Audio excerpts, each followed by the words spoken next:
Tourism എന്ന് പറഞ്ഞിട്ട് നമ്മൾ ഇപ്പോഴും ചുമ്മാ ഒരു റൂം ഉണ്ടാക്കിയിട്ട് അതിനകത്ത് ആൾ വന്നിട്ട് കൂട്ടിനകത്ത് ഇരുന്നിട്ട് അവരങ്ങ് പോകും എന്ന് വിചാരിക്കുന്നത് എന്ത് വിഡ്ഢിത്തരമാണ്. അതൊന്നും അല്ല ടൂറിസം.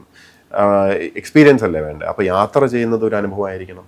യാത്ര അത്രയും രസകരമാക്കാൻ പറ്റും. എത്രത്തോളം ഒന്ന് ആലോചിച്ച് നോക്കൂ. യാത്ര സെഗെയിൻ സിമ്പിൾ ക്വസ്റ്റ്യൻ ആണ്. നമ്മൾ എന്തുകൊണ്ടാണ് കേരളത്തിൽ ഇത്രയും വാഹനങ്ങൾ, പ്രൈവറ്റ് വെഹിക്കിൾസ് എന്തുകൊണ്ടാണ്? പബ്ലിക് ട്രാൻസ്പോർട്ട് വീക്ക് ആയതുകൊണ്ടാണ്. പബ്ലിക് ട്രാൻസ്പോർട്ട് എന്തുകൊണ്ടാണ് വീക്കായി നിൽക്കുന്നത്? നമ്മൾ ഒരു വന്ദേ ഭാരത് തുടങ്ങിയപ്പോൾ നമ്മൾ കണ്ടു എന്തുമാത്രം ആൾക്കാർ പ്രിഫർ ചെയ്യുന്നു. അതിന് പൈസ ഹൈ ആണെങ്കിലും പൈസ കൊടുത്തിട്ട് പോകാൻ തയ്യാറാണ്. വിച്ച് മീൻസ് സ്പെൻഡിങ് കപ്പാസിറ്റി ഉള്ളവർ അതിലേക്ക് പോകാൻ എക്സ്പീരിയൻസിന് വേണ്ടി കൊടുക്കും. അപ്പോൾ എക്സ്പീരിയൻസ് ഷുഡ് ബി ബെറ്റർ. അപ്പോൾ ഒന്ന് ആലോചിക്കൂ, നമ്മൾ നഗരങ്ങളിൽ എയർ കണ്ടീഷൻഡ് ആയിട്ടുള്ള പ്രൈവറ്റ് ബസ് നിങ്ങൾ കണ്ടിട്ടുണ്ടോ? എന്തുകൊണ്ടില്ല എന്ന് ആലോചിച്ചിട്ടുണ്ടോ? കോഴിക്കോട് ഇരിക്കുമ്പം പ്രപ്പോസലാക്കിയതാണ്. കാരണം നമ്മൾക്ക് പെർമിറ്റ് കൊടുക്കാൻ നിർവാഹമില്ല. അങ്ങനെ ഒരു പെർമിറ്റ് ഇല്ല കേരളത്തിൽ. ഇപ്പോൾ പ്രൈവറ്റ് AC ബസ്സുകൾ വന്നു കഴിഞ്ഞാൽ നമ്മൾ കുറേ പേര് വാഹനം അല്ലാതെ ഓടിക്കുന്ന സ്കൂട്ടറും കാറും ഒക്കെ അവിടെ മാറ്റി വെച്ചിട്ട് വളരെ കംഫർട്ടബിളായിട്ട് അതിൽ പോവില്ലേ? ഉറപ്പായിട്ടും. ഞാൻ ഇപ്പോൾ യൂറോപ്പിലൊക്കെ പോയപ്പോൾ അവിടെയൊക്കെ ഉള്ള കംഫർട്ടബിൾ പബ്ലിക് ട്രാൻസ്പോർട്ടാണ് അവിടുത്തെ ഏറ്റവും ഡിപ്പെൻഡബിളുമാണ്. ആൾക്കാർ പ്രിഫർ ചെയ്യുന്നതും അതാണ്. അപ്പോൾ ഇത് പറയുമ്പോൾ ആദ്യം തന്നെ ഇല്ല ഇത് KSRTC മാത്രമേ കൊടുക്കൂ എന്ന് പറഞ്ഞു കഴിഞ്ഞാൽ then you can do anything. കാരണം നമ്മളെ എല്ലാം റെസ്ട്രിക്ട് ചെയ്യും, കൺട്രോൾ ചെയ്യും. നമ്മുടെ പർപ്പസ് പബ്ലിക് ട്രാൻസ്പോർട്ട് എന്ന് പറഞ്ഞു കഴിഞ്ഞാൽ പബ്ലിക്കിനുള്ള ട്രാൻസ്പോർട്ടിനാണ്, പബ്ലിക്കിന് കിട്ടേണ്ട ഒരു ഫെസിലിറ്റിയാണ്. എക്സാക്ട്ലി. എന്ന് മാത്രമല്ല നമ്മുടെ ട്രാൻസ്പോർട്ട് എന്ന് പറഞ്ഞാൽ KSRTC മാത്രമാണെന്ന് ധരിക്കുന്നത് ഒരു വലിയ മണ്ടത്തരമാണ്. ഇപ്പോൾ KSRTCയെ സംരക്ഷിക്കലല്ല പബ്ലിക് ട്രാൻസ്പോർട്ടിൻ്റെ ലക്ഷ്യം. പബ്ലിക് ട്രാൻസ്പോർട്ടിൻ്റെ ലക്ഷ്യം എന്ന് പറഞ്ഞാൽ ജനങ്ങൾക്ക് പൊതു ആയിട്ടുള്ള ട്രാൻസ്പോർട്ട് ഫെസിലിറ്റി മെച്ചപ്പെടുത്തുക എന്നുള്ളതാണ്. ഈ KSRTC ഈസ് ഫോർ ദാറ്റ്. ആ ഒരു അലൈൻ ചെയ്ത് കൊടുക്കുക. എല്ലാവർക്കും സർവൈവ് ചെയ്യണം. KSRTC പൂട്ടാനൊന്നുമല്ല ഞാൻ പറയുന്നത്. ഞാൻ പറയുന്നത് but that should not be the obsession.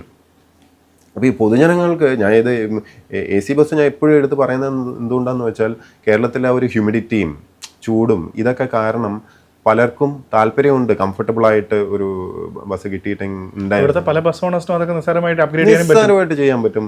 അങ്ങനെ വന്നു കഴിഞ്ഞാൽ മേ ബി ചിലപ്പോൾ ഒരുപാട് ആൾക്കാർ കാർ എടുക്കാതെ പിന്നെ ബസ്സിൽ പോയി വരാമല്ലോ. അതാണ് ഞാൻ പറഞ്ഞത്. അപ്പോൾ റോഡിലുള്ള ട്രാഫിക് കുറയും. ഈ എസ്പെഷ്യലി നമ്മളൊരു ടൗൺഷിപ്പ് മാതിരിയാണ് കേരളം.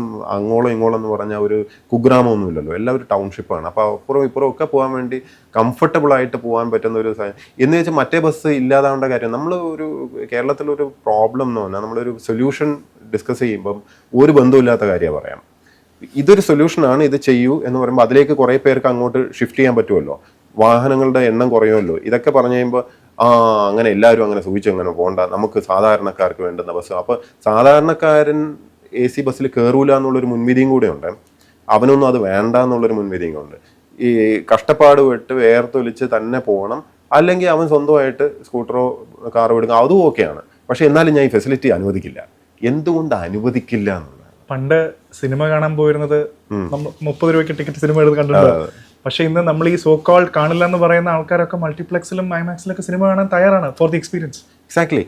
ചോയ്സ് കൊടുക്കണം. ഈ പബ്ലിക് ചോയ്സ് തിയറി എന്ന് പറഞ്ഞൊരു സംഭവമുണ്ട്. അതായത് പബ്ലിക്കിന് ചോയ്സ് കൊടുത്തിട്ട് അവർ തീരുമാനിക്കട്ടെ. അല്ലാതെ ഞാൻ അവർക്ക് വേണ്ടി എനിക്ക് വലിയ എക്സ്ട്രാ ബുദ്ധിയൊന്നുമില്ല. ഇപ്പോൾ ഈ ഗവൺമെൻറ്റിനകത്തിരിക്കുന്ന ഉദ്യോഗസ്ഥരുൾപ്പെടെ പലരുടെയും ധാരണ എന്ന് പറഞ്ഞാൽ ഞങ്ങൾക്കേ അറിയുള്ളൂ എല്ലാം. അപ്പോൾ നമ്മൾ തീരുമാനിക്കും, ബ്ലോക്ക് ചെയ്യും, ഓരോ സാധനം ബ്ലോക്ക് ചെയ്യും.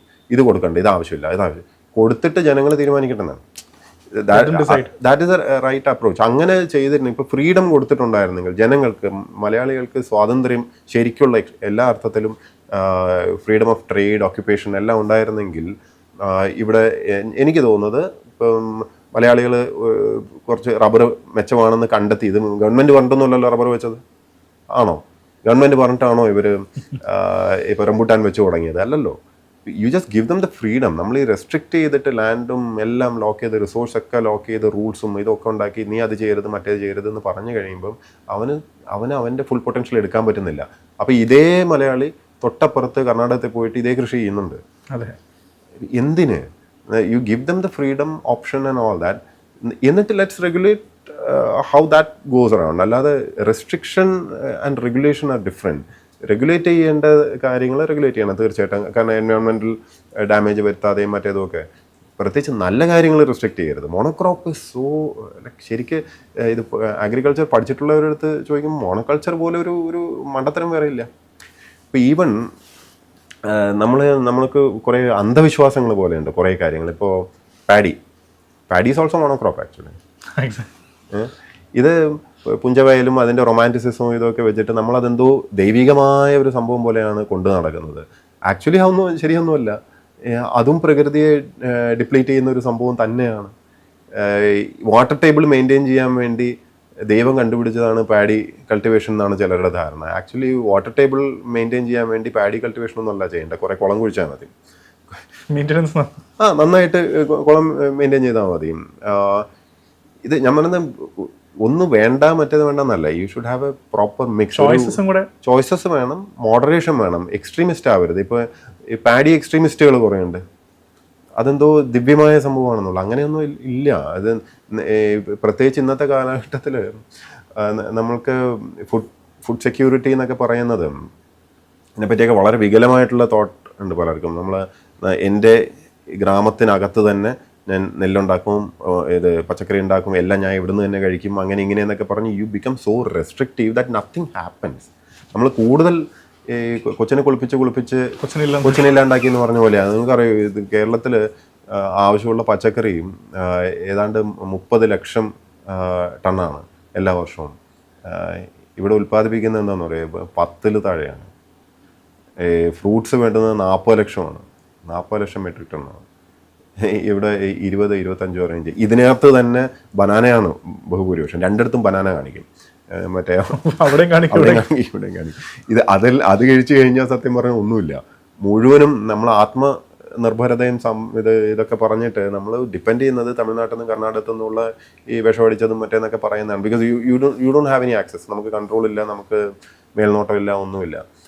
U are exposing yourself to വളരെ അൺഹെൽത്തി ആയിട്ടുള്ള ഫുഡും ഇതൊക്കെയാണ് നമ്മൾ എക്സ്പോസ് ആവുന്നത്.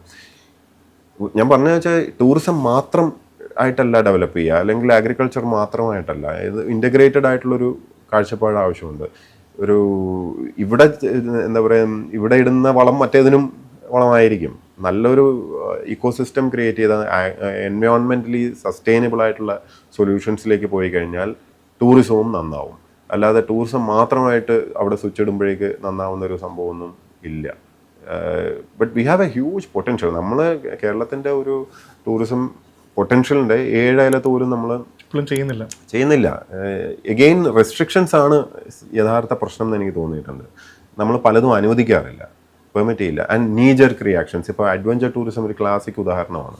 അഡ്വഞ്ചർ ടൂറിസത്തിൻ്റെ ഭാഗമായിട്ട് എവിടെയെങ്കിലും എന്തെങ്കിലും ഒരു അപകടം സംഭവിച്ചു കഴിഞ്ഞാൽ നമ്മൾ മുഴുവൻ പൂട്ടലാണ് ഇമ്മീഡിയറ്റ്. അല്ലാതെ ആക്ച്വലി എന്താ സംഭവിച്ചതെന്നോ അതൊന്നും ആർക്കും അറിയണ്ട, അതങ്ങ് പൂട്ടുക. ഇപ്പോൾ അങ്ങനെയായിരുന്നെങ്കിൽ ഇപ്പോൾ എല്ലാ എയർപോർട്ടുകളും പൂട്ടണം, എല്ലാ ഫ്ലൈറ്റുകളും നിർത്തലാക്കണം, ട്രെയിനുകൾ നിർത്തണം. കാരണം ഏതെങ്കിലും അപകടം അവിടെ ഇവിടെ എന്തെങ്കിലുമൊക്കെ സംഭവം, അത് മനുഷ്യ സഹജമാണ്. ഹ്യൂമൻ എറർ ഉണ്ടാവാം, ടെക്നിക്കൽ എറേഴ്സ് ഉണ്ടാവാം. അത് ബെറ്റർ ആക്കാനുള്ള മാർഗ്ഗങ്ങൾ തീർച്ചയായിട്ടും നോക്കണം, റെഗുലേറ്റ് ചെയ്യണം. അതൊക്കെ എഗ്രീഡാണ്. പക്ഷേ you need to open up, you need to give opportunities and private entrepreneurship. ഈ സ്വകാര്യ മേഖല വരാതെ നമ്മൾ എല്ലാം സർക്കാർ ചെയ്യുമെന്നും പറഞ്ഞിരിക്കുന്നതും ഒരു വലിയ വിഡ്ഢിത്തരമാണ്. സർക്കാർ ചെയ്യും, സർക്കാരിനെ അറിയുള്ളൂ പലതും. ഭയങ്കര ഇത് ഈ ഉദ്യോഗസ്ഥരുടെ ഒരു പ്രശ്നവും കൂടെയാണ് കേട്ടോ, നമുക്കേ അറിയുള്ളൂ എന്നാണ്.